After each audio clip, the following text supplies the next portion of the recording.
Assalamualaikum warahmatullahi wabarakatuh. Innal hamdalillah nahmaduhu wa nasta'inuhu wa nastaghfir wa na'udzu billahi min shururi anfusina wa min sayyiati a'malina may yahdihillahu fala mudilla lahu wa may yudlilhu fala hadiyalah. Ashhadu an la ilaha illallah wahdahu la syarika lah wa ashhadu anna Muhammadan abduhu wa rasuluh la nabiyya ba'da. Baiklah, perkenalkan kami dari kelompok 1 ingin menampilkan hasil presentasi kami yang dibimbing oleh dosen Bu Hefriza Juwita MPD. Sebelum itu, kami ingin memperkenalkan diri. Nama saya sendiri Yasir Akram, tinggal di Dayun. Dipersilahkan kepada teman saya untuk memperkenalkan diri. Perkenalkan, nama saya Yolanda Syafitri dari Pekanbaru. Perkenalkan, nama saya Zamzami dari Kampar. Baiklah, sebelum kita memulai pembahasan, kami berharap kepada para pendengar atau para audiens untuk menyimak dan mendengarkan dengan sebaik mungkin. Pembahasan A. Pengertian organisasi. Secara umum, organisasi adalah suatu perkumpulan atau wadah bagi sekelompok orang yang bekerja sama dengan terstruktur untuk mencapai tujuan tertentu. Selain itu, organisasi dapat diartikan sebagai sebuah kesatuan atau entiti yang terdiri dari banyak orang. Bisa berupa institusi, asosiasi, atau lembaga yang memiliki tujuan sama dan berhubungan dengan lingkungan luar. Dalam konteks pengurusan, yang dimaksud dengan adanya pengaturan formal antar anggota dengan identifikasi kewenangan dan tanggung jawab yang jelas, sehingga tujuan organisasi dapat tercapai secara optimal. B. Tujuan organisasi. Tidak dapat dipungkiri, setiap orang dalam organisasi pasti memiliki tujuan pribadi masing-masing. Banyak di antaranya untuk mendapatkan penghasilan ataupun naik pangkat. Tetapi, melalui tujuan organisasi yang sama dan kompak, organisasi bisa berkembang untuk lebih berpengaruh, termasuk pengaruh bagi lingkungan, hingga pencapaian yang ingin diraih oleh organisasi tersebut. Berikut tujuannya secara umum adalah: 1. Mencapai keinginan atau cita-cita bersama dari setiap anggota organisasi. 2. Mendapatkan keuntungan dan penghasilan bersama. 3. Mengatasi keterbatasan mandiri dan kemampuan pribadi untuk mencapai tujuan bersama. 4. Mendapatkan pengakuan dan penghargaan baik bagi personel dan organisasinya sendiri. 5. Mendapatkan pengalaman dan interaksi antar anggota dan dengan organisasi lainnya. 6. Memperoleh hasil akhir pada waktu yang ditentukan. C. Fungsi organisasi. Sebagai wadah perkumpulan yang bertujuan dan bekerja sama, fungsi organisasi dapat dinikmati oleh para personelnya, serta tak jarang fungsi organisasi bisa dirasakan oleh orang lain yang menerima manfaatnya. Berikut di antaranya fungsi organisasi. 1. Fungsi organisasi memberi arahan dan aturan, serta pembagian kerja mengenai apa yang harus dan tidak boleh dilakukan oleh para anggota dalam organisasi. 2. Fungsi organisasi selanjutnya adalah untuk meningkatkan skill dan kemampuan dari anggota organisasi dalam upaya mendapatkan sumber daya dan dukungan dari lingkungan. 3. Fungsi organisasi yang terakhir adalah yakni memberikan pengetahuan serta mencerdaskan tiap anggota organisasi. Itulah fungsi organisasi yang patut diketahui bersama, supaya bisa memahami lebih dalam organisasi yang tengah digeluti saat ini, kemana arah pergerakannya, serta mengerti betul fungsi organisasi yang mungkin belum terlaksana. D. Manfaat organisasi bagi mahasiswa. Bagi mahasiswa, peran organisasi dapat menjadi salah satu wadah di mana para mahasiswa dapat berkumpul, dapat bertukar pikiran, dan bekerja sama untuk mencapai tujuan bersama. Banyak kasus di mana mahasiswa belum mengerti apa itu organisasi, sehingga tidak ikut andil di dalamnya. Beberapa manfaat organisasi mahasiswa sebagai berikut. 1. Mengembangkan sifat kepemimpinan. Dalam dunia kerja atau ketika menjadi mahasiswa, sangat diperlukan kemampuan atau sifat kepemimpinan. Dalam kegiatan organisasi, mau tidak mau, kita dituntut untuk menjadi pemimpin.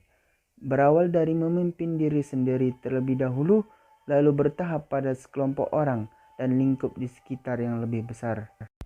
2. Organisasi dapat memperluas pergaulan, membentuk pola pikir yang baik bagi mahasiswa, meningkatkan kemampuan berkomunikasi antar sesama anggota organisasi, mengasah kemampuan sosial, mengatur waktu, menentukan jati diri, dan lainnya.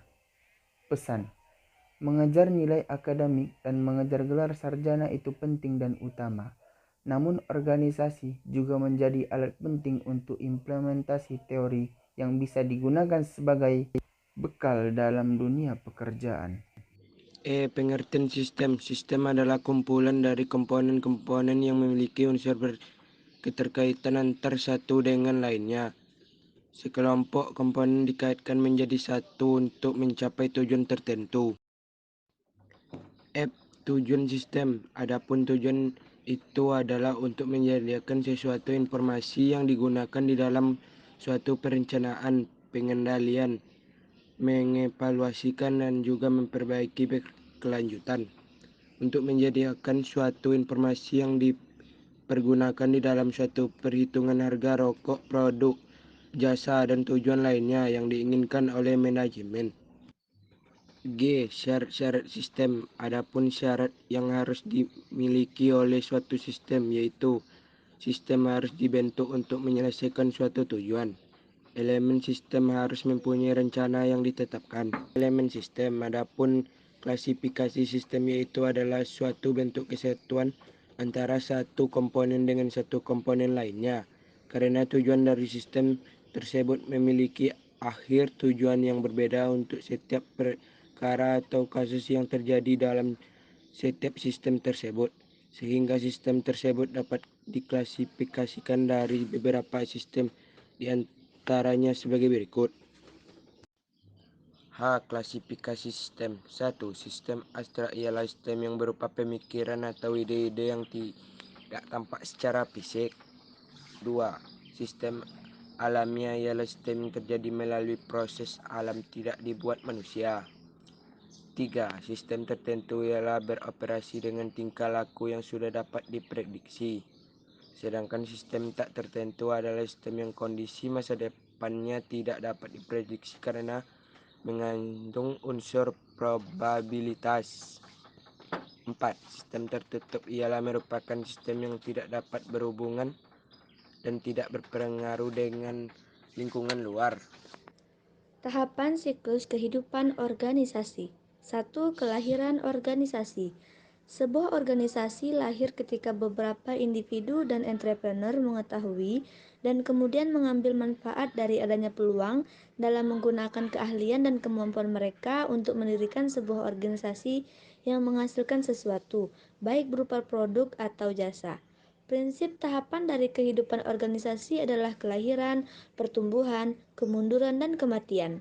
Organisasi akan melewati tahapan ini berbeda-beda dan mungkin saja sebagian dari organisasi tidak mengalami semua tahapan ini. Adapun penjelasan dari tahapan siklus kehidupan organisasi adalah 1. Organizational birth atau kelahiran organisasi. Dengan memanfaatkan keahlian dan kompetensi, beberapa orang kemudian dapat menciptakan nilai sehingga dapat disebut lahirlah sebuah organisasi. 2. Organizational growth atau pertumbuhan organisasi. Menurut Larry Greiner dalam Robbins tahun 1990 ada 5 tahap, yaitu 1. Tahap kreativitas, 2. Tahap pengarahan, 3. Tahap pendelegasian, 4. Tahap koordinasi, dan 5. Tahap kerjasama. Adapun penjelasan tentang pertumbuhan organisasi menurut Jones tahun 1998 yaitu tahap siklus organisasi di mana organisasi mampu mengembangkan nilai kreasi dan kompetensi sehingga mendapatkan sumber daya tambahan. Pertumbuhan ini memungkinkan organisasi meningkatkan pembagian kerja dan spesialisasi serta sekaligus mengembangkan keunggulan kompetitif. Ada 4 alasan utama mengapa organisasi mencari pertumbuhan, yaitu 1. Pertumbuhan meningkatkan kemungkinan untuk bertahan hidup. 2. Pertumbuhan sinonim dengan kreativitas. 3. Pertumbuhan adalah kekuasaan. Kemudian tahapan siklus kehidupan organisasi bagian K, penurunan organisasi. Organizational decline atau penurunan organisasi yaitu suatu organisasi yang gagal dalam mengantisipasi, mengenal, menghindari, menetralisir atau menyesuaikan diri dengan tekanan eksternal dan internal yang mengancamnya. Adapun akibat dari penurunan ini adalah 1. Meningkatnya konflik, 2. Meningkatnya penolakan terhadap perubahan, 3. Hilangnya kredibilitas manajemen puncak, 4. Perubahan komposisi kerja, 5. Meningkatnya perputaran tenaga kerja secara sukarela. Tahap-tahap yang khas pada kemunduran dikutip dari website dan Johnson dalam Jones tahun 1994 yaitu 1. Kebutaan, 2. Tidak ada kegiatan, 3. Pengambilan tindakan yang salah, 4. Pengembangan situasi krisis, dan 5. Pembubaran. Kemudian tahapan siklus kehidupan organisasi selanjutnya ialah kematian organisasi. Organizational death atau organisasi yang mati, yaitu organisasi yang tidak bisa lagi beroperasi dan beraktivitas. Hal ini sebenarnya yang harus dihindari dari suatu organisasi.